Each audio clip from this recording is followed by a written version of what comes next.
Assalamualaikum warahmatullahi wabarakatuh. Hey, kembali lagi bersama saya, Arwah Gentayangan, dengan mengkupas tuntas kisah misteri yang ada di muka bumi ini. Dan jangan lupa like, lalu subscribe channel ini. Di sebuah sudut perumahan padat di daerah Bekasi, ada sebuah warung sederhana, berdinding triplek dan atap seng yang sudah mulai berkarat. Di depannya tergantung spanduk lusuh bertuliskan, "Mie ayam bakso Pak Tresno, enak dan murah." Warung itu adalah sumber penghidupan satu keluarga kecil, Pak Tresno, istrinya Bu Iva, dan dua anak mereka, Iqbal dan Feni. Pak Tresno adalah pria 34 tahun. Perawakannya biasa saja, kulitnya sawo matang, rambutnya mulai menipis karena stres. Setiap pagi, ia bangun sebelum subuh, menyiapkan kuah kaldu ayam, menggiling daging untuk bakso, dan menyiapkan mie buatan tangan. Istrinya, Bu Iva, ikut membantu menyiapkan bahan dan meracik sambal. Sedangkan Iqbal yang masih SMP dan Feni yang masih TK, biasanya duduk di pojok warung sambil makan sarapan seadanya. Awalnya, warung itu cukup ramai. Warga sekitar menyukai rasa mie ayamnya yang gurih dan kuah baksonya yang kaya rasa. Tapi sekarang, kursi-kursi di warungnya lebih sering kosong. Satu persatu, pelanggan mulai berpindah ke warung baru yang lebih besar dan mencolok di ujung gang.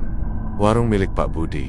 Pak Budi dulunya hanya tukang jualan keliling. Tapi sejak 6 bulan terakhir, dia membuka warung tetap. Tempatnya lebih bersih, menunya lebih banyak, dan harganya sedikit lebih murah. Pelanggannya ramai, bahkan dari luar komplek. Sementara warung Pak Tresno sepi seperti tak berpenghuni. Hari itu, Pak Tresno duduk di kursi plastik sambil memperhatikan gerobaknya yang menganggur. Wahannya lesu. Dia sudah memasak sejak pagi, tapi hanya 2 mangkuk yang laku sampai siang. "Mas, ini udah jam 2, kita bungkus saja buat makan malam."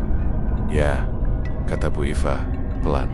Dia tahu hati suaminya sedang panas, tapi harus tetap bicara. Pak Tresno tidak menjawab. Matanya kosong menatap jalanan yang berlubang. Tangannya gemetar menggenggam puntung rokok yang belum dibakar. "Dulu kita bisa laku 30 mangkuk sehari," gumamnya lirih. "Sekarang 2 pun susah." Iqbal yang baru pulang sekolah meletakkan tasnya. "Pak, uang jajan habis. Besok boleh tambah lagi nggak?" tanyanya. Pak Tresno menoleh sekilas, lalu tersenyum kecut. "Lihat sendiri nak, belum ada yang beli lagi hari ini." Iqbal menunduk. Feni menarik-narik rok ibunya minta dibelikan es lilin, tapi Bu Iva hanya bisa mengelus kepala anak bungsunya. "Nanti ya sayang." Malam harinya, Pak Tresno duduk sendirian di bangku depan warung. Langit Bekasi mendung, hawa dingin menusuk. Asap rokok mengepul dari mulutnya saat ia termenung, mengingat masa-masa dulu ketika warungnya selalu ramai. Sekarang, dia merasa seperti orang gagal. Harga bahan naik, pelanggan turun, dan cicilan motor menunggu. Tiba-tiba, dari arah gang sempit di samping warung, muncul sosok lelaki tua memakai jaket abu-abu dan topi hitam. Wajahnya keriput dan matanya tajam, seperti bisa melihat ke dalam hati orang. "Malam, Pak," sapa lelaki itu. Suaranya berat. Pak Tresno mengangguk pelan. "Malam, warung sepi ya?" Lelaki itu duduk tanpa diundang. "Ya, celah," jawab Pak Tresno tanpa semangat. Si lelaki mengeluarkan sesuatu dari saku jaketnya, rokok kretek yang baunya aneh, seperti tembakau dicampur dupa. Ia menyalakan korek, lalu menatap tajam ke arah Pak Tresno. "Kalau saya bilang, ada cara buat bikin warung ini rame lagi, Mas percaya?" Pak Tresno mengernyit. "Maksud Bapak, bukan sulap, bukan santet, bukan tumbal juga. Cuma butuh niat dan sedikit keberanian," katanya sambil tersenyum miring. "Asal jangan melanggar aturan." Pak Tresno diam. Suara lelaki itu seperti menggoda pikirannya yang rapuh. Bisnis sekarat, anak-anak butuh makan, dan rasa malu karena kalah bersaing dengan Pak Budi terus menghantui. "Kalau Mas mau, besok malam datang ke pasar kosong di daerah Mekarjaya. Bawa air putih dan 1 mangkuk mie ayam buatan sendiri. Nanti akan ada yang menuntun," ujar lelaki itu, lalu bangkit berdiri. Sebelum pergi, dia menoleh dan berkata pelan, "Ingat, ini tanpa tumbal, tapi bukan tanpa resiko." Pak Tresno hanya terdiam. Lelaki itu menghilang di tikungan gang seperti bayangan yang lenyap di telan malam. Dan saat itu juga, ada bisikan kecil di telinga Pak Tresno. Mie ayammu bisa disukai semua orang, asal kamu siap menanggung akibatnya. Malam itu, setelah anak-anak tidur, dan Bu Iva sudah masuk ke kamar, Pak Tresno masih duduk termenung di depan warungnya. Kata-kata lelaki tua dari gang kemarin malam terus terngiang di kepalanya. Pasar kosong di Mekarjaya, tanpa tumbal, tapi jangan melanggar aturan. Ia mencoba menepis pikirannya. Tapi setiap kali ia mengingat wajah Fani yang merengek minta es lilin, atau Iqbal yang harus nahan lapar karena tak punya uang jajan, hatinya terasa berat. Ia merasa gagal sebagai ayah. Akhirnya, sekitar pukul 11 malam, ia diam-diam masuk dapur dengan tangan gemetar. Ia mulai memasak satu mangkuk mie ayam lengkap. Ia taburkan irisan ayam, tuangkan kuah panas, lalu menutupnya dengan penutup plastik. Setelah itu, ia mengambil botol air mineral dan membungkus semuanya dengan kain hitam. Pak Tresno tidak memberitahu siapapun, bahkan pada Bu Iva. Ia hanya bilang mau merokok sebentar di luar. Menuju pasar yang tak terlihat, ia melajukan motor tuanya menuju Mekarjaya. Daerah itu dulunya kawasan pasar, tapi sejak kebakaran 2 tahun lalu, tak ada lagi yang berani membuka usaha di sana. Konon, malam-malam tertentu, ada suara-suara aneh dari bekas pasar itu, tapi tidak pernah ada yang bisa membuktikannya karena tempat itu sekarang seperti hilang dari peta. Setelah berkendara sekitar 20 menit, ia tiba di perempatan kecil. Tak ada petunjuk arah, tapi entah kenapa kakinya seperti otomatis memutar setang. Motor ke jalan sempit di kanan. Di ujung jalan, ia melihat gapura tua tanpa tulisan. Di baliknya gelap gulita, hanya diterangi cahaya bulan. Di sanalah dia menemukan pasar kosong yang dimaksud. Bangunan-bangunan bekas los pasar berdiri reot, dipenuhi lumut dan tanaman liar. Tapi anehnya, saat ia masuk ke dalam area itu, lampu-lampu kuning temaram menyala satu persatu, seperti menyambut kedatangannya. Langkah Pak Tresno terasa berat, tapi seperti ada yang memandu dari balik bayangan. Ia mengikuti lorong pasar yang gelap sampai tiba di sebuah lapak tua bermeja kayu panjang. Tiba-tiba terdengar suara berat dari arah kegelapan. Taruh mangkuk mie di atas meja. Janggen Baikara, jangan menoleh. Pak Tresno menurut. Ia letakkan mangkuk mie dan botol air. Jantungnya berdetak kencang. Tubuhnya berkeringat dingin. Di belakangnya terdengar suara menyeruput, seperti orang makan mie dengan lahap. Tapi ia berani menoleh. Beberapa detik kemudian, suara itu kembali. Mulai besok, warungmu akan ramai. Tapi ingat, jangan ganti resep, jangan serakah, jangan tanya dari mana rezekimu datang. Setelah itu, sunyi. Pak Tresno menunggu, tapi tak terdengar apa-apa lagi. Perlahan ia berbalik, dan terkejut, mangkuknya kosong, bahkan air mineralnya habis. Tapi mangkuk itu bersih, seperti baru dicuci. Tanpa pikir panjang, ia segera lari ke motornya dan pulang. Keesokan paginya pagi-pagi sekali, seperti biasa, Pak Tresno menyiapkan mie ayam dan bakso. Kali ini ia merasa aneh, karena aroma kaldunya jauh lebih harum dari biasanya. Bahkan sebelum ia buka warung, sudah ada 2 orang yang datang dan mengetuk gerobaknya. "Pak, mie ayamnya udah buka belum? Saya penasaran. Kemarin teman saya cerita mie ayam Bapak enak banget," kata salah satu dari mereka. Pak Tresno kaget, tapi dengan cepat tersenyum dan mulai melayani. Yang datang bukan cuma 2 orang. Sampai jam 9 pagi, sudah ada belasan pelanggan berdiri mengantre. Bahkan Bu Iva pun bingung. "Mas, ini mie ayam kita beneran enak ya sekarang? Kok rame banget?" tanyanya. Pak Tresno hanya mengangguk. "Ya mungkin karena kita udah konsisten, terus masak tiap hari." Akhirnya pelanggan balik lagi. Dia berusaha tetap tenang, walau hatinya penuh tanya. Malam yang berbeda hari itu, warungnya ludes. Semua bahan habis. Uang di laci bertumpuk. Iqbal bisa jajan, Feni bisa dibelikan es krim, dan Bu Iva tersenyum untuk pertama kalinya setelah sekian lama. Tapi saat malam tiba, saat semua tidur, Pak Tresno kembali duduk sendiri di kursi depannya. Ia tahu ini bukan kebetulan. Di ujung gang, ia melihat siluet lelaki tua kemarin malam. Lelaki itu berdiri diam, lalu mengangkat satu jari telunjuk ke bibirnya. "Esta, jangan langgar perjanjian." Pak Tresno menelan ludah. Hatinya gelisah, tapi mulutnya membisu. Di belakang warung, terdengar suara mangkuk yang beradu. Padahal, semua orang sudah tidur. Sudah seminggu berlalu sejak malam itu di Pasar Kosong Mekarjaya. Dan benar kata lelaki tua itu warung Pak Tresno kini selalu ramai. Setiap hari, dari pagi sampai sore, pembeli datang tanpa henti. Bahkan sering ada yang sudah antre sebelum warung buka. Pak Tresno, yang dulu hanya butuh 2 panci kecil kuah kaldu, kini harus masak sampai 3 panci besar. Meja warungnya penuh, kursi selalu diduduki, dan anak-anak sekolah sampai ibu-ibu komplek mulai menyebar cerita tentang mie ayam bakso enak yang bikin nagih. Bu Iva awalnya bahagia. Ia merasa usaha suaminya mulai membuahkan hasil. Iqbal jadi lebih ceria karena uang jajannya kembali normal. Dan Feni tak lagi rewel karena sudah bisa makan cemilan seperti anak-anak lain. Tapi di balik semua kebahagiaan itu, perlahan muncul hal-hal aneh yang mulai mengganggu. Kejanggalan pertama hari itu, sekitar pukul 2 siang, seorang pelanggan baru datang. Ia berpakaian serba hitam dan mengenakan kacamata besar yang menutupi setengah wajahnya. Perawakannya tinggi dan kurus, tapi langkah kakinya tidak mengeluarkan suara sedikit pun saat berjalan di lantai semen. Pak Tresno melayani seperti biasa. Mie ayam bakso 1. Pak, suaranya datar, nyaris tanpa ekspresi. Satu hal yang membuat Pak Tresno sedikit merinding. Orang itu tidak berkedip, dan tangannya sangat dingin saat mengambil mangkuk. Beberapa menit kemudian, orang itu selesai makan. Tapi saat meninggalkan tempat duduknya, mangkuknya kosong, bersih, tanpa sisa kuah, tanpa remah, dan ia tidak membayar. Pak Tresno hendak mengejar, tapi langkahnya terhenti. Sosok itu sudah menghilang di tikungan gang. Padahal baru jalan beberapa detik, mungkin cuma pengunjung iseng, gumamnya, mencoba menenangkan diri. Tapi sejak hari itu, pelanggan aneh serupa mulai sering datang. Ada yang makan dalam diam, tidak berbicara sama sekali.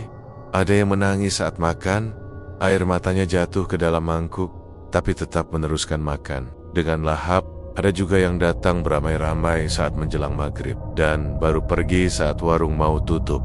Mereka semua punya kesamaan, tak menyisakan satu tetes pun di mangkuk kegelisahan. Bu Iva mulai merasakan ada yang tidak beres. Suaminya semakin sering menyendiri di dapur saat malam. Ia jarang tidur, dan matanya tampak lelah seperti kurang istirahat. Suatu malam, Bu Iva bangun karena mendengar suara dari belakang dapur. Ia intip diam-diam dan melihat Pak Tresno berbicara sendirian, menghadap ke sudut dapur yang gelap. Aku sudah patuhi semuanya. Jangan ganggu keluargaku. Bu Iva terdiam ketakutan. Ia tidak berani bertanya. Keesokan paginya, saat warung buka, Bu Iva melihat seorang pelanggan jatuh pingsan. Setelah makan, warga panik. Tapi anehnya tubuh pria itu langsung membaik beberapa menit kemudian, dan ia malah berkata, "Enak banget Pak, saya kayak sembuh dari masuk angin." Lalu pergi begitu saja. Bu Iva memaksa Pak Tresno bicara malam itu. "Ada yang kamu sembunyikan, Mas?" tanyanya lirih. Pak Tresno diam, matanya menerawang. Akhirnya ia hanya menjawab, "Pokoknya kita jangan ganggu resep yang sekarang. Jangan ubah apapun, tolong." Iqbal melihat sesuatu suatu sore. Iqbal pulang sekolah. Ia duduk di warung sambil bantu membersihkan mangkuk-mangkuk kotor. Saat sedang mencuci, ia melihat ke dalam warung dan mendapati bangku panjang warung itu terisi penuh oleh orang-orang berpakaian zaman dulu, kebaya lusuh, sarung, batik lawas. Ada juga yang hanya mengenakan kain kafan setengah kotor. Mereka diam dan makan tanpa suara. Wajahnya pucat, matanya kosong. Iqbal sontak terdiam. Tapi saat ia memanggil ayahnya dan menoleh kembali, semua bangku sudah kosong. Cuma satu yang tertinggal, bau wangi bunga melati dan amis darah yang samar. Bisikan dari pasar kosong. Malam harinya, Pak Tresno duduk sendiri lagi di kursi depan warung. Dari keyohan, suara seperti pasar kembali terdengar, suara orang tawar-menawar, suara ayam, dan gemericik air hujan. Padahal malam itu langit cerah. Tiba-tiba, telinganya seperti dibisiki, "Ingat, Tresno, jangan tanya, jangan ubah, jangan berhenti." Pak Tresno menunduk. Ia merasa semakin jauh dari keluarga, tapi tak tahu jalan kembali. Mie ayam baksonya kini dikenal sampai keluar perumahan. Orang-orang datang bahkan dari luar kota. Tapi Pak Tresno tahu, yang datang ke warungnya bukan hanya manusia, dan Ia tak tahu apa yang akan diminta sebagai balasan. Warung Pak Tresno kini seperti tak pernah sepi. Setiap hari orang-orang datang tanpa henti, bahkan rela antre berdiri. Pendapatan Pak Tresno meningkat drastis. Ia bisa melunasi utang motor, merenovasi dapur, dan membelikan Feni sepeda baru. Namun, di balik itu semua, suasana rumahnya mulai berubah. Bu Iva mulai sering mimpi buruk. Ia bermimpi berada di dapur warung, tapi bukan dapur yang sekarang melainkan dapur gelap, berdinding tanah, dan penuh dengan bayangan hitam yang menatapnya. Dari pojok-pojok ruangan, Feni, yang biasanya ceria, mendadak jadi pendiam. Ia sering berbicara sendiri, seolah sedang bermain dengan seseorang yang tidak terlihat. Dan Iqbal mulai ketakutan tiap kali sore tiba. Ia mengeluh sering melihat bayangan hitam besar duduk di warung, hanya diam, memandangi mereka semua. Rasa yang berubah pagi itu, Bu Iva memutuskan mencicipi semangkuk mie ayam yang dibuat Pak Tresno. Ia penasaran kenapa semua orang sampai tergila-gila pada rasa mie buatan suaminya. Saat sendok pertama masuk ke mulutnya, lidahnya langsung mengecap rasa gurih dan nikmat yang luar biasa. Tapi ada sesuatu yang tidak biasa. Setelah suapan ketiga, rasa itu berubah. Lidahnya terasa getir, dan di akhir rasa ada bau seperti besi karat seperti bau darah. Bu Iva memuntahkan mie itu dan menatap suaminya dengan mata penuh curiga.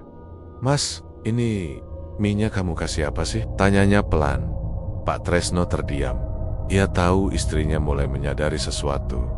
Rezeki ini jangan ditanya asalnya, Fa. Kita cuma diminta patuh sama aturan, katanya pelan. Bu Iva berdiri dengan wajah marah. Kalau rezeki itu bikin anak kita bicara sama makhluk gaib, aku nggak anggap itu rezeki. Ini bukan berkah, Mas. Ini kutukan. Pak Tresno tidak menjawab. Ia menatap panci kuah yang mendidih di atas kompor. Dalam bayangannya, ia melihat wajah seseorang terpantul di permukaan kuah, tersenyum menyeramkan. Feni dan teman tak kasat mata malam itu. Feni duduk sendirian di pojok ruang tamu. Ia sedang memainkan boneka sambil berbisik. Bu Iva menghampirinya. "Main sama siapa, Nak?" tanyanya sambil membelai rambut Feni. Feni menoleh dan tersenyum. "Sama kakak Naya. Dia yang dulu pernah jualan di pasar, tapi dibakar." Bu Iva langsung pucat. "Pasar mana, sayang?" "Pasar yang kayak di mimpi mama, yang jalak bau gosong," jawab Feni polos. Sejak itu, Feni semakin sering menyebut nama-nama yang onit. Kadang Ea Beleng Kakadul yang kehilangan kaki, atau Ibu Jati yang mukanya hangus. Semuanya adalah Roro dari Pasar Kosong Mekarjaya. Lelaki tua kembali datang suatu malam. Pak Tresno kembali duduk di depan warung setelah semua tidur. Malam itu angin bertiup kencang, langit tanpa bintang, hawa dingin merayap ke tulang. Dari arah gang sempit, lelaki tua itu datang lagi. Wajahnya tetap sama. Keriput, dingin, tak ramah. "Kamu sudah enak kan? Pelanggan banyak, uang tak habis. Tapi kenapa mulai ragu?" tanyanya dengan nada tajam. Pak Tresno menghela napas. Mereka mulai terganggu. "Anakku, istriku." Lelaki tua itu menatapnya dengan senyum yang tak ramah. "Kamu yang minta tanpa tumbal, tapi kamu lupa. Semua ada gantinya. Rezeki yang datang terlalu mudah akan diambil dari yang paling kau sayang." Pak Tresno terdiam. Dadanya sesak. Ia ingin protes, ingin membatalkan perjanjian. Tapi lelaki itu berkata lagi, pelan, "Kalau kamu berhenti, semua akan lenyap. Warungmu, keluargamu, bahkan nyawamu." Dan seperti biasa, lelaki itu lenyap. Begitu saja dalam kabut malam, tanda peringatan keesokan harinya. Warung kembali buka seperti biasa, tapi satu persatu tanda aneh mulai muncul. Seekor kucing mati ditemukan di bawah gerobak, matanya hilang. Seseorang pingsan dan saat sadar, menjerit-jerit melihat bayangan hitam di atas atap. Kuah bakso yang dibuat Bu Iva sendiri tiba-tiba berubah warna menjadi merah pekat, seperti darah. Bu Iva tak tahan lagi. "Mau sampai kapan, Mas? Kita harus akhiri ini. Aku lebih rela jualan biasa, walau cuma cukup buat makan." Pak Tresno ingin setuju, tapi wajah Fani tiba-tiba muncul dalam pikirannya. Suara lelaki tua itu kembali terngiang, "Yang paling kamu sayang." Dan malam itu, saat Feni tidur di kamarnya, Ia mulai berbicara dalam bahasa yang tidak dikenal. Malam itu, udara Bekasi terasa lebih dingin dari biasanya. Angin berhembus pelan, membawa suara-suara samar yang terdengar seperti bisikan dari kejauhan. Di kamar belakang, Fanny tidur pulas di atas kasur kecilnya yang penuh boneka. Tapi, tak seperti biasanya, ia mengigau dan kali ini bukan sekadar rengekan anak kecil. Ia bicara dalam bahasa yang tidak dimengerti. Bahasanya asing, suaranya berat. Kadang terdengar seperti suara anak kecil, tapi di tengah-tengahnya berubah jadi suara perempuan dewasa dan terkadang seperti orang tua yang sedang menahan marah. Bu Iva, yang baru saja hendak tidur, mendengar suara itu. Ia langsung panik dan masuk ke kamar Fanny. "Fanny, sayang, kamu kenapa?" tanya Bu Iva sambil mengguncang tubuh anaknya. Tapi Fanny hanya membuka mata sedikit, lalu berkata lirih, "Mereka datang. Ma, kakak Naya ajak aku main di pasar. Katanya, aku bisa tinggal di sana." Bu Iva menjerit pelan. Ia segera membangunkan Pak Tresno. Upaya pertama, doa yang tak cukup pagi harinya. Bu Iva memanggil Pak Ustaz dari musala dekat rumah. Pak Ustaz, pria tua yang lembut dan bijaksana, segera datang membawa air doa. Anak ini bukan kerasukan, tapi ada yang memanggil. Mereka suka karena dia suci, belum banyak dosa, dan masih polos. Jelas Pak Ustaz. Setelah membaca doa selama hampir 1 jam, Pak Tresno menunduk. Hatinya mulai remuk. "Bisa disembuhkan Pak Ustadz?" tanya Bu Iva dengan suara gemetar. "Bisa, tapi suaminya harus jujur. Apa ada perjanjian yang dia buat dengan yang gaib?" Semua mata menoleh pada Pak Tresno. Ia tak bisa menyembunyikan lagi. "Aku ke pasar kosong. Aku kasih 1 mangkuk mie ayam ke sosok di sana. Mereka bilang bisa bantu.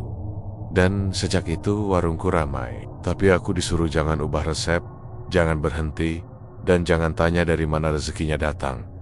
Pak Ustaz menatapnya dengan serius. "Itu bukan bantuan, itu jual beli. Dan kami setuju, walau katanya tanpa tumbal. Tetap ada harga yang harus dibayar." Pak Tresno terdiam. Air matanya mulai turun. Ia menatap Fanny yang terlelap di pelukan Bu Iva. "Lalu, gimana Pak Ustadz? Kita harus putuskan ikatan itu. Tapi, kamu harus siap kehilangan semua yang kamu dapat dari mereka." Pak Tresno mengangguk tanpa ragu. Konsekuensi dimulai hari berikutnya. Pak Tresno mencoba menghentikan semua. Ia tutup warung lebih awal. Ia masak mie dengan cara berbeda. Ia tambahkan daun salam dan bawang yang lebih banyak. Mengurangi kaldu khusus yang biasa dia simpan terpisah, yang dulu muncul sendiri entah dari mana. Dan hasilnya, pelanggan protes. "Pak, mie-nya nggak enak seperti biasanya. Kok beda ya rasanya? Mending ke tempat Pak Budi aja lagi. Lebih konsisten rasanya." Satu persatu pelanggan pergi. Sampai siang hari, hanya ada 2 mangkuk yang laku. Malamnya, warungnya sepi. Dan jam 8 malam, semua listrik di rumahnya padam. Tak ada pemadaman. Hanya rumah Pak Tresno yang gelap. Dari luar jendela terdengar suara mangkuk pecah, sendok jatuh, dan bisikan ramai seperti suara pasar. Bu Iva menggenggam tangan anak-anaknya. Sementara Pak Tresno berdiri sendiri di depan warung, menatap kegelapan, dan dari ujung gang, sosok lelaki tua itu kembali muncul. Kali ini, dengan wajah lebih pucat dan marah. "Kamu sudah ingkar. Kamu sudah melanggar," ucap lelaki itu, nadanya datar tapi penuh ancaman. "Aku gak mau kehilangan anakku," jawab Pak Tresno, pelan. Lelaki itu mengangguk pelan. "Terlambat. Mereka sudah suka. Kamu yang bawa dia ke sini. Kamu yang buat perjanjian tapi aku sayap, aku yang tanggung. Jangan ambil Fanny." Lelaki tua itu tersenyum. "Kamu pikir kamu cukup sebagai gantinya? Mereka tidak mau kamu. Mereka mau yang bersih, yang polos, yang bisa mereka bentuk." Langit mendadak gelap. Angin berputar. Dari ujung jalan terdengar jeritan Fanny dari dalam rumah. Pak Tresno lari sekencang mungkin masuk ke kamar. Fanny duduk di tengah ruangan. Tubuhnya melayang sedikit dari lantai. Matanya putih semua. "Ayah, tapi bukan senyum seorang anak kecil. Saya mau ikut kakak Naya ke pasar. Di sana enak, gak ada yang marah-marah," ucapnya pelan. Pak Tresno menjerit, menangis, dan memeluk anaknya. Ayah salah. Ayah nyesel. Ayah akan balikin semuanya. Pagi harinya, Pak Tresno bangun dan menemukan Feni sudah normal, tertidur. Seperti biasa, ia menatap warungnya yang kini kosong. Semua bahan basi, kompor tidak bisa menyala, uang di laci hilang, tak ada pelanggan, bahkan tak ada suara. Hanya satu tulisan muncul di dinding belakang, tertulis seperti dicakar, "Kami akan kembali saat kau mulai serakah lagi." Pak Tresno memeluk Feni, Bu Iva dan Iqbal. Ia tahu, ini belum berakhir. Warung itu kini sunyi. Tidak ada suara herek-pikek pelanggan, tidak ada aroma kaldu sedap, bahkan tidak ada seekor pun lalat, seperti tempat mati. Sudah 3 hari Pak Tresno memutuskan berhenti berjualan. Ia buang semua bahan masakan yang dulu datang sendiri. Ia bersihkan warung, hingga tak ada sisa kuah di lantai. Bahkan poster-poster menu pun ia copot. Namun meski berhenti, teror belum usai. Kehidupan yang hancur perlahan. Pak Tresno tak punya pemasukan lagi. Semua uang yang dulu terkumpul tiba-tiba menghilang, rekening kosong. Bahkan uang tunai di laci warung berubah menjadi abu saat disentuh. Motor yang baru dibelinya mogok dan tak bisa diperbaiki. Tetangga-tetangga mulai membicarakan. Mereka katanya sih ikut pesugihan. Istrinya kelihatan stres, anak-anaknya pucat banget. Bu Iva mencoba bertahan. Ia mulai berjualan kue kecil-kecilan. Tapi entah kenapa, dagangannya selalu basi lebih cepat.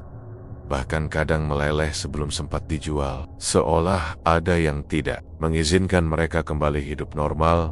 Feni sendiri mulai berubah.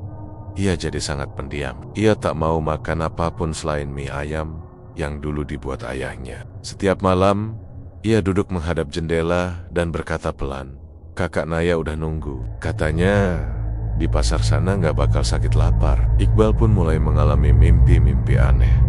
Dirinya tersesat di pasar yang terbakar. Dengan banggan-banggan berwajah rusak memanggilnya, "Ayo ikut ayahmu." Pak Tresno putus asa. Malam keempat, Pak Tresno duduk sendiri di warung. Ia membawa 1 lilin kecil dan 1 mangkuk kosong. Hatinya sudah hancur. Ia merasa semua sudah terlambat. Tiba-tiba, suara langkah kaki terdengar dari arah gang. Lelaki tua itu datang lagi. Namun kali ini, dia tidak sendirian. Di belakangnya, ada sosok perempuan mengenakan kebaya lusuh. Wajahnya gelap dan penuh luka, tapi senyumnya lebar.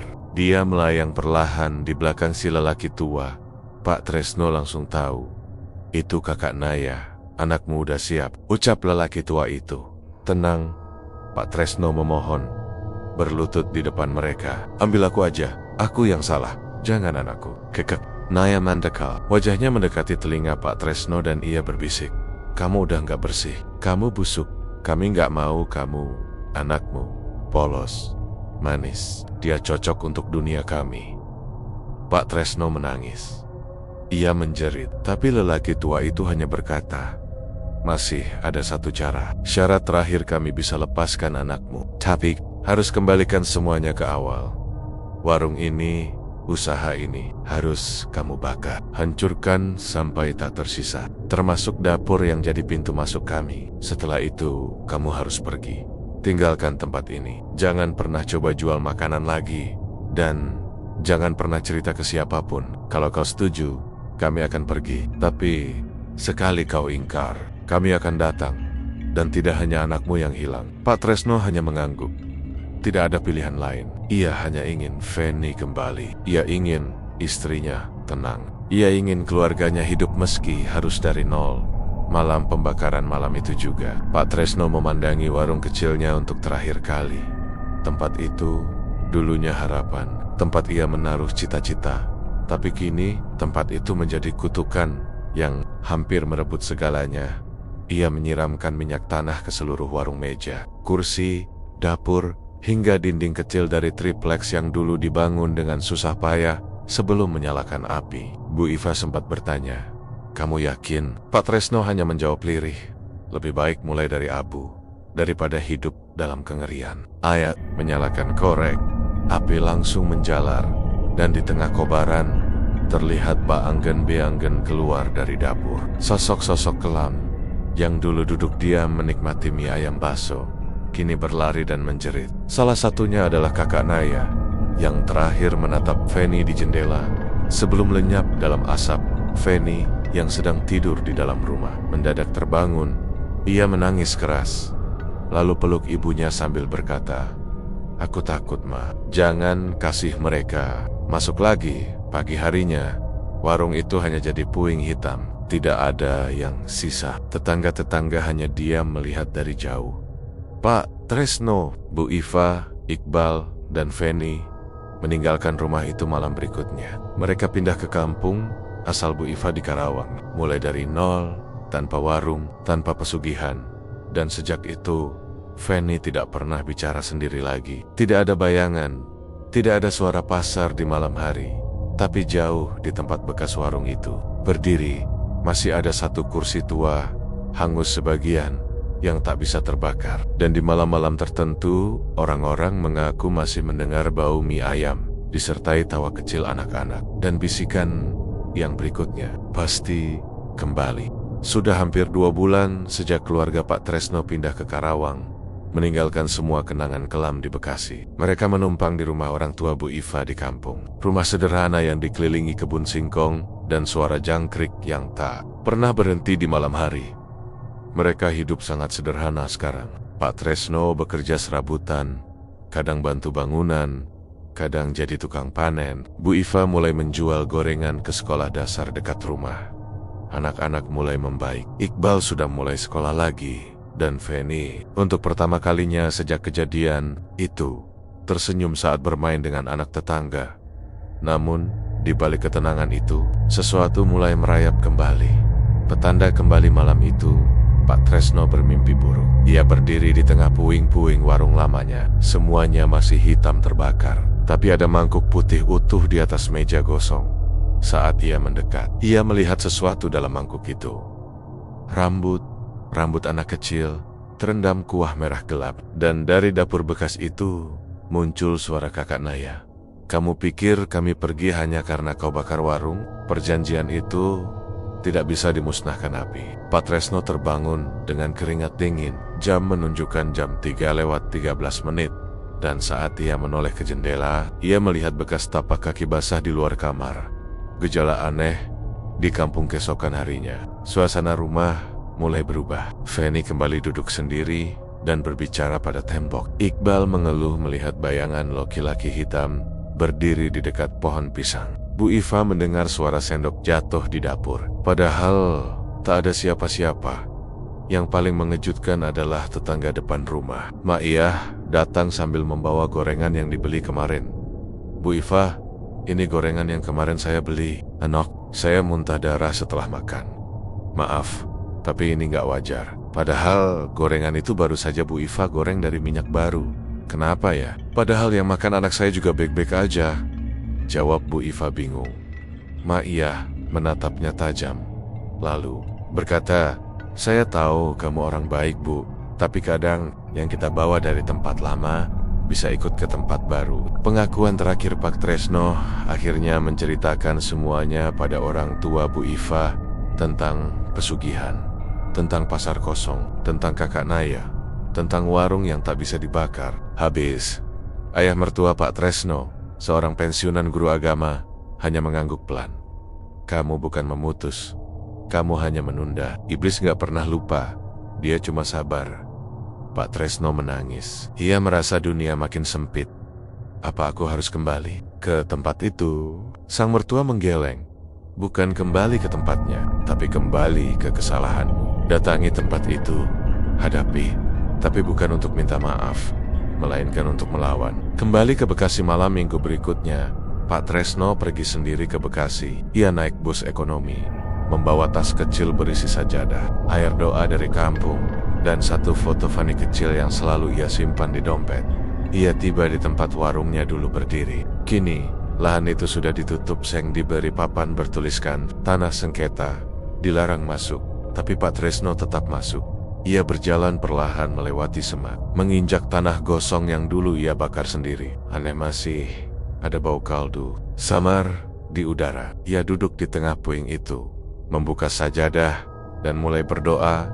Saat malam turun dan bulan muncul, angin menjadi sangat dingin, dan satu persatu mereka datang kembali. Pertemuan terakhir kakak Naya muncul duluan. Dekutis, lelaki di belakangnya, bayangan-bayangan wajah bekas pelanggan yang tak pernah hidup, hanya datang untuk menuntut Kamu kembali, kata si lelaki tua. Pak Tresno menunduk. Aku datang, bukan untuk minta kembali, tapi untuk menghentikan semuanya. Ayai mengangkat air doa dan menyiramkannya ke bekas dapur. Tanah mendesis, kabut muncul, suara teriakan menggema. Kakak Naya mendekat, tapi Pak Tresno berdiri, menatapnya langsung. Kamu tidak berhak atas anakku, tidak atas siapapun. Perjanjian batal, aku yang buat dan aku yang tutup. Pak Tresno membacakan ayat-ayat yang diajarkan ayah mertuanya. Dan ketika ia menyebut nama-nama Tuhan dengan lantang, satu persatu sosok itu menghilang dalam api biru. Sampai akhirnya, hanya lelaki tua yang tersisa. Kamu pikir ini selesai? Banyak orang seperti kamu, dan pasar itu akan tetap ada. Tidak lain, Pak Tresno hanya berkata, biarkan aku saja yang kau ganggu. Jangan keluargaku. Lelaki itu tersenyum, lalu lenyap dalam asap. Akhir yang belum benar-benar akhir, Pak Tresno pulang ke Karawang malam itu. Badannya lelah, tapi jiwanya tenang. Feni tidak lagi berbicara sendiri. Iqbal tidak lagi bermimpi buruk. Gorengan Bu Iva kembali laku, dan kehidupan mereka mulai membaik sedikit demi sedikit. Namun, di suatu malam yang sunyi, Feni mendekati ayahnya dan berkata pelan, "Ya, tadi aku mimpi." Kakak Naya bilang, "Sampai jumpa nanti." Pak Tresno hanya memeluknya erat, tak berkata apa-apa. Karena ia tahu, pasar kosong itu tak pernah benar-benar hilang. Ia hanya menunggu pembeli baru. Waktu terus berjalan. Tanah yang pernah menjadi saksi bisu kengerian warung Pak Tresno kini terbengkalai, ditutupi semak liar dan seng berkarat. Tapi seperti yang dikatakan lelaki tua itu, pasar itu akan tetap ada. Di tempat lain, dengan wajah yang dan wajah baru itu akhirnya muncul. Keluarga dari Cikarang, namanya Pak Anwar. Pria 42 tahun, mantan sopir truk yang terkena PHK saat perusahaan tempatnya bekerja bangkrut. Bersama istrinya, Bu Sari, dan 2 anaknya yang masih kecil. Ia pindah ke Bekasi untuk memulai hidup baru. Ia membeli sebidang tanah murah dari seseorang yang menawarkannya secara diam-diam. Lokasinya strategis, katanya, dekat jalan utama, dan pernah ramai oleh pelanggan warung makan. Tanpa banyak tanya, Pak Anwar pun membeli tanah itu. Ia tak tahu bahwa ia sedang membeli tanah bekas warung Pak Tresno. Dulu di sini ada warung mie ayam bakso. Laris banget, kata orang yang menjual, tapi sekarang kosong. Sayang kalau dibiarkan. Pak Anwar senang. Ia membangun warung sederhana, tak mewah, hanya bilik kayu dan tenda biru. Ia beri nama Warung Mie Ayam Bakso Barokah.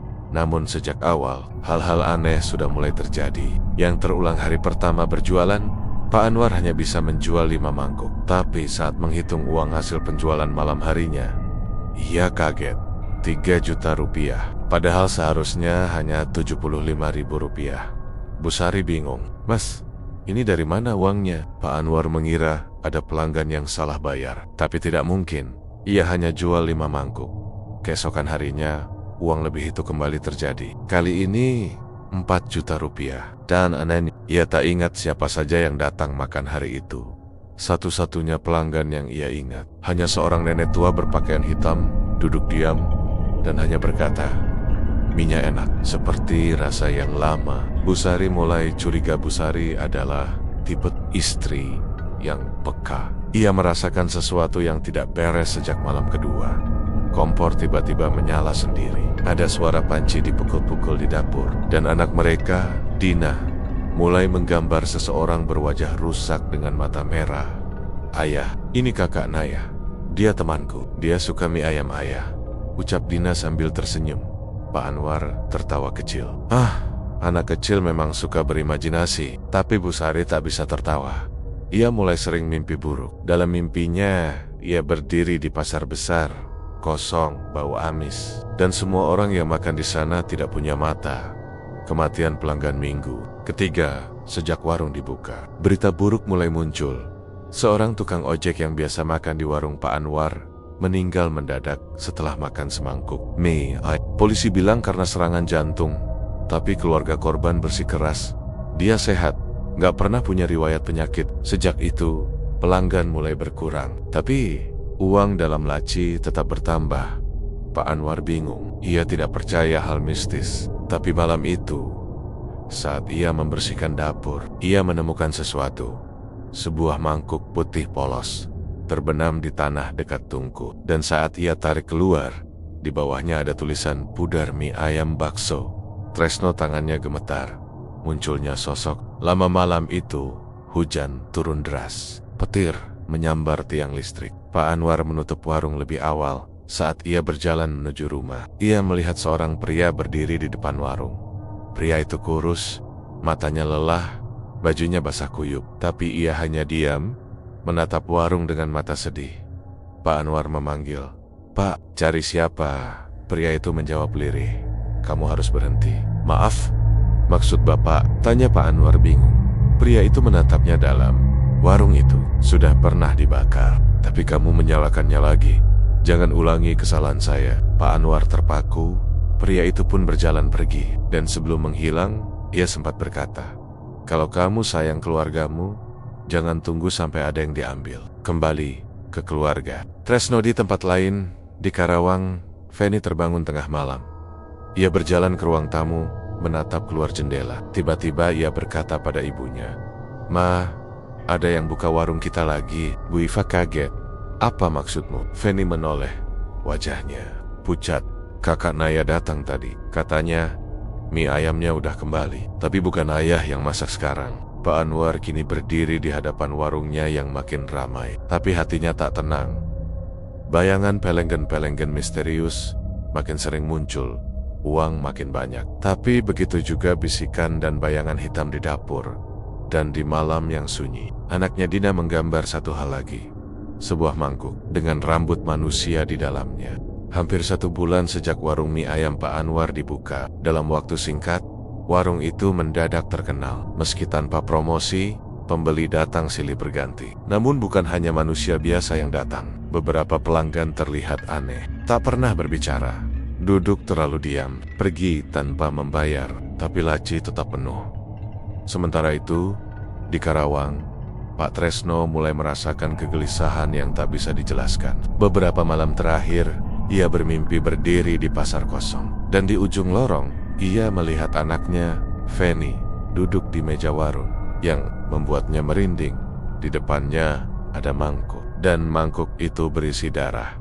Kepastian dari mimpi Pak Tresno tahu, sesuatu telah bangkit kembali. Ia mengajak Bu Iva bicara. "Kita nggak bisa diam. Ini bukan soal kita saja lagi. Pasar itu sudah pindah ke tangan orang lain." Bu Iva menatap suaminya dengan cemas. "Kita harus ke Bekasi lagi, Pak Tresno menggek. Aku nggak mau ada orang lain yang kehilangan keluarganya seperti kita. Hampir kehilangan Feni. Kalau ini belum selesai, maka kita yang harus menyelesaikannya." Kembali ke Bekasi dengan naik motor tua, Pak Tresno berangkat malam. Ia tiba dini hari di sekitar lokasi bekas warung lamanya. Dan terkejut melihat warung baru berdiri megah. Lampu terang, pelanggan ramai. Tapi ada suasana aneh yang sulit dijelaskan. Udara terasa dingin, bau kaldu menusuk. Tapi bukan bau yang menggoda, melainkan anyir, seperti darah segar. Pak Tresno menunggu hingga warung tutup, sekitar pukul 11 malam. Ia mengetuk pintu kecil di belakang. Pak Anwar keluar dengan wajah curiga. "Maaf, saya nggak terima pelanggan malam-malam." Pak Tresno memperkenalkan diri. "Nama saya Tresno. Saya pemilik warung lama yang pernah berdiri di tanah ini." Pak Anwar menegang. "Saya tahu ini mungkin terdengar gila, tapi warung ini sudah terkutuk. Dan saya datang bukan untuk ambil kembali, tapi untuk memutus rantai kutukan itu." Perdebatan dan pengakuan awalnya, Pak Anwar marah. "Ayam Manjira Pak." Tresno iri karena warungnya kini sukses. Tapi saat Pak Tresno menunjukkan mangkuk putih berkarat, bertuliskan namanya, wajah Pak Anwar berubah pucat. "Saya nemu ini di dapur. Tapi saya pikir cuma mangkuk lama." Pak Tresno menunduk. "Itu bukan sekadar mangkuk. Itu bagian dari perjanjian kotor yang dulu saya buat. Dan sekarang, warung ini sudah jadi kelanjutannya." Pak Anwar mulai jujur. Ia menceritakan pelanggan-pelanggan aneh, suara-suara bisikan di dapur, dan anaknya yang mulai menggambar hal-hal mengerikan. "Anak saya bilang dia punya teman baru. Namanya Naya." Pak Tresno langsung menatapnya. "Kalau begitu, kita nggak punya banyak waktu." Malam pembakaran kedua malam itu, Mereka sepakat untuk menghentikan semuanya. Caranya hanya satu, mengembalikan warung itu ke asalnya. Mereka mulai membongkar bagian dapur, mengeluarkan semua mangkuk, panci, dan peralatan, lalu menyiramnya dengan air doa. Pak Tresno membawa kitab kecil yang dulu ia pakai saat membakar warung pertama. Mereka mulai membaca doa bersama. Saat api mulai menyala, angin besar berhembus. Suara lolongan terdengar dari dalam warung. Bayangan-bayangan hitam muncul dari sudut dinding dan lorong dapur. Mengerumuni mereka, tiba-tiba terdengar suara nyaring. Berani sekali kalian membakar pasar kami lagi. Kakak Naya muncul dari balik asap. Wajahnya tidak lagi seperti anak-anak, tapi berubah menyeramkan. Penuh luka bakar dan mata merah menyala. Ia berjalan ke arah Dina, anak Pak Anwar, yang tiba-tiba muncul di tengah kegelapan. Anak ini sudah jadi milik kami. Pak Tresno berdiri di depan Naya. Ambil aku saja. Aku yang buat perjanjian dulu. Jangan ganggu mereka. Bayangan lain mulai mendekat. Sosok-sosok tua, pelanggan hantu, dan lelaki bertongkat dari pasar kosong itu muncul satu persatu. Pak Anwar gemetar, tapi Pak Tresno tetap berdiri. Ia menggenggam mangkuk putih dan menghantamkan ke tanah dengan keras sambil berteriak, "Aku batalkan semuanya dengan nama Tuhan yang Maha Kuasa." Saat itu juga, tanah bergetar. Api menyala lebih tinggi. Bayangan-bayangan itu mulai terbakar. Dalam jeritan, dan kakak Naya terakhir yang menghilang, berteriak, "Masih banyak yang lapar. Kami akan menunggu yang berikutnya." Akhir yang menegangkan dan menenangkan pagi tiba. Warung itu hanya tersisa abu dan puing hitam. Pak Tresno dan Pak Anwar berdiri diam. Tubuh penuh jelaga, tapi hati mereka terasa ringan untuk pertama kalinya. Dina memeluk ayahnya, menangis pelan. Pak Anwar menatap Tresno dan berkata, "Kasih, kalau bukan karena kamu, saya nggak tahu apa yang terjadi." Pak Tresno hanya mengangguk. "Jagalah keluargamu. Kalau suatu hari ada yang menawarkan jalan pintas, tolak. Harga yang dibayar selalu lebih mahal dari yang kita kira." Bulan kemudian, tanah itu dibiarkan kosong.